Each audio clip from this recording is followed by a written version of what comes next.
Introductory micro economics के chapter 1 economics and economy का important topic पढ़ेंगे जो कि है positive and normative economics. Positive economics ऐसे इकोनॉमिक इश्यूज या इकोनॉमिक बिहेवियर से डील करती है जो कि पास्ट, प्रेजेंट या फ्यूचर से रिलेटेड होते हैं। ये ऐसे इकोनॉमिक सिचुएशन को हैंडल करती है जिसको फैक्ट्स और फिगर्स की हेल्प से स्टडी करा जा सकता है।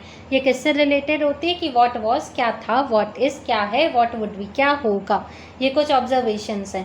पहले इंसान ने कहा कि जब इंडिपेंडेंस हुआ था 1947 में, तो जो इंडिया की पॉवर्टी थी वो आज के मुकाबले ज़्यादा परसेंटेज से इफेक्टिव थी। तो ये क्या है, एक ऑब्जर्वेशन है जो कि पास्ट से रिलेटेड है, व्हाट वॉज से रिलेटेड है। दूसरे ने कहा कि इंडिया की जो पॉपुलेशन है उसका 22% आज भी बिलो पॉवर्टी लाइन है। तो ये क्या ऑब्जर्वेशन है, प्रेजेंट से रिलेटेड ऑब्जर्वेशन है, व्हाट इज से रिलेटेड ऑब्जर्वेशन है। तीसरे इंसान ने कहा कि अगर इसी तरह पॉपुलेशन बढ़ती रही तो जो बीपीएल से नीचे वाली पॉपुलेशन का परसेंटेज है वो 22 से भी ज़्यादा हो जाएगा 2024 तक। ये एक ऑब्जर्वेशन है जो कि फ्यूचर से रिलेटेड है।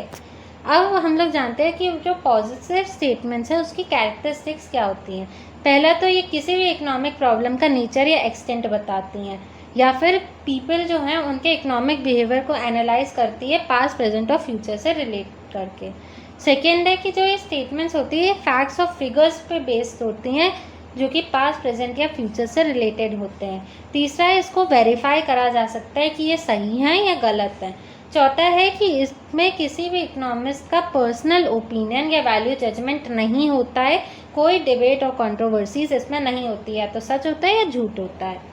अब कुछ सावधानी जो हमें रखनी चाहिए वो ये है कि सारी जो पॉजिटिव स्टेटमेंट्स हैं उसको हम लोग वेरीफाई कर सकते हैं कि सही है कि नहीं है, लेकिन ज़रूरी नहीं है कि अगर कोई चीज़ पॉजिटिव स्टेटमेंट है तो वो सही ही हो। समझो दो इंसान हैं, एक ने कहा कि इंडिया की पॉपुलेशन 100 करोड़ है, दूसरे ने कहा 121 करोड़ है, तो दोनों की स्टेटमेंट ही पॉजिटिव स्टेटमेंट मानी जाएंगी।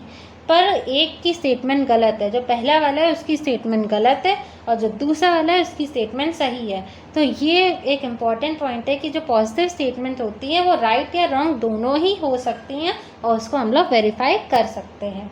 अब आते हैं नॉर्मेटिव इकोनॉमिक्स क्या होता है। तो नॉर्मेटिव इकोनॉमिक्स वो इकोनॉमिक्स है जिसमें जो इकोनॉमिस्ट हैं उनका पर्सनल ओपिनियन आता है कि क्या होना चाहिए। जो इकोनॉमिस्ट हैं वो क्या सोच रहे हैं, क्या उनका अलग अलग स्कीम्स पे या अलग अलग सिचुएशन पे पर्सनल जजमेंट है, वो हम लोग नॉर्मेटिव इकोनॉमिक्स में पढ़ते हैं। Normative economics is the economics of what ought to be, क्या होना चाहिए। It deals with opinions of economist related to economic issues और इकोनॉमिक प्रॉब्लम्स। डिफरेंट इकोनॉमिक्स के अलग अलग ओपिनियंस होते हैं, अलग अलग सॉल्यूशन होते हैं किसी भी इकोनॉमिक प्रॉब्लम के। इन ओपिनियंस में क्या होता है, वैल्यू जजमेंट होता है जो पॉजिटिव इकोनॉमिक्स में नहीं था। अब इसके भी ऑब्जर्वेशन है। एक इंसान कह रहा है कि एक स्कीम है गवर्नमेंट की जो है Mahatma Gandhi national rural employment guarantee act MGNREGA. इसे एक दिन देखना, इससे क्या होगा कि जितनी भी अनएम्प्लॉयमेंट की जो प्रॉब्लम है हमारी कंट्री की वो ख़त्म हो जाएगी। ये भी एक ओपिनियन है। दूसरा ओपिनियन है कि मैग्नरेगा तो सिर्फ एक प्रोग्राम है जो फाइनेंशियल एड देगा अनएम्प्लॉयड पीपल को, लेकिन जो इसमें बेनिफिशियरीज होंगे वो तब भी अनप्रोडक्टिव वर्कर्स ही रहेंगे। ये भी एक ओपिनियन है। तीसरा इंसान कह रहा है कि इसमें टैक्स पेयर का पैसा लग रहा है इसलिए इसको बंद कर दो। ये भी एक ओपिनियन है। चौथा इंसान कह रहा है कि इसको तब तक परस्यू ना करो जब तक ये एसेट क्रिएशन ना करे इकोनॉमी में। ये भी एक ओपिनियन है। ये चारों ओपिनियन है जिसको हम लोग सही या गलत नहीं ठहरा सकते हैं। कुछ लोग इसके साथ होंगे, कुछ लोग इसके खिलाफ होंगे। ये एक डिबेटेबल इशू है कि क्या होना चाहिए क्या नहीं होना चाहिए। ये किसका पार्ट हो गया, नॉर्मेटिव इकोनॉमिक्स का पार्ट हो गया। अब नॉर्मेटिव इकोनॉमिक्स के कैरेक्टरिस्टिक्स क्या होते हैं कि इसमें पहला तो वैल्यू जजमेंट होता है, दूसरा इससे कंट्रोवर्सी और डिबेट होते हैं, तीसरी चीज़ क्या होती है इसमें ओपिनियंस इंडिकेट होते हैं जिसको हम लोग ट्रुथ के लिए वेरीफाई नहीं कर सकते। कुछ लोग सही कहेंगे, कुछ लोग गलत कहेंगे। चौथा क्या है कि इसमें क्या रिफ्लेक्ट होता है कि क्या होना चाहिए, what ought to be as a solution to economic problems, कि किसी भी इकोनॉमिक प्रॉब्लम के सॉल्यूशन में क्या होना चाहिए। ये किसका पार्ट है, एक नॉर्मेटिव इकोनॉमिक्स का पार्ट है।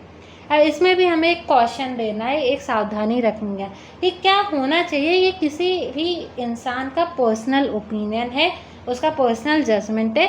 ज़रूरी नहीं है कि वो उस इकोनॉमिक प्रॉब्लम का बेस्ट सॉल्यूशन हो। जैसे एग्जांपल के तौर पे दिया है कि इंडिपेंडेंस के बाद जो इकोनॉमिस्ट थे उन्होंने डिसाइड किया कि वो पब्लिक सेक्टर को मेजर रोल देंगे और प्राइवेट सेक्टर को थोड़ा पीछे रखेंगे। लेकिन इससे क्या हुआ, 1991 में हमें ये पॉलिसी को छोड़ना पड़ा और न्यू इकोनॉमिक पॉलिसी अपनानी पड़ी, जिसमें हमने किसको ज़्यादा रोल दिया, प्राइवेट सेक्टर को, और किसको कम रोल दिया, पब्लिक सेक्टर। चलो डिफरेंस जानते हैं पॉजिटिव और नॉर्मेटिव इकोनॉमिक्स में। पहला है पॉजिटिव इकोनॉमिक्स जो है वो इकोनॉमिक इश्यूज से डील करती है, जो कि किससे रिलेटेड है, प्रेजेंट, पास्ट या फ्यूचर से रिलेटेड है। नॉर्मेटिव इकोनॉमिक्स का पहला है कि ये जो इकोनॉमिस्ट हैं उनकी किसी भी इशू या प्रॉब्लम पे क्या सॉल्यूशन होना चाहिए उनकी राय से डील करती है, उनके ओपिनियन से डील करती है। दूसरा पॉइंट है पॉजिटिव इकोनॉमिक्स का कि जो पॉजिटिव इकोनॉमिक्स है ये किससे रिलेटेड है कि क्या था, व्हाट वाज, क्या है, व्हाट इज़, और क्या होगा, what would be. Normative economics क्या किससे रिलेट करते हैं, व्हाट ऑट टू बी, क्या होना चाहिए। थर्ड है कि जो पॉजिटिव इकोनॉमिक्स की स्टेटमेंट है वो ज़रूरी नहीं है कि सच हो, ये इसको हम लोग वेरीफाई कर सकते हैं कि ये सच हैं कि झूठ हैं। एग्जाम्पल के तौर पे किसी ने कहा कि इंडिया का साइज़ चाइना से बड़ा है, तो ये पॉजिटिव स्टेटमेंट है लेकिन रॉन्ग है। नॉर्मेटिव इकोनॉमिक्स में यही क्या होता है कि इसको हम लोग ट्रू या फॉल्स नहीं कर सकते, ये किसी का ओपिनियन है पर्सनल, इस पे हम लोग डिबेट कर सकते हैं, वैसे ट्रू या फॉल्स नहीं कह सकते। जैसे किसी ने कहा ओल्ड एज पेंशन बंद कर देनी चाहिए, अब कई लोग इसके साथ होंगे, कई लोग इसके खिलाफ होंगे, इसको सिर्फ एक ओपिनियन माना जाएगा, ये कोई भी ट्रू और फॉल्स के लिए वेरीफाइबल नहीं है।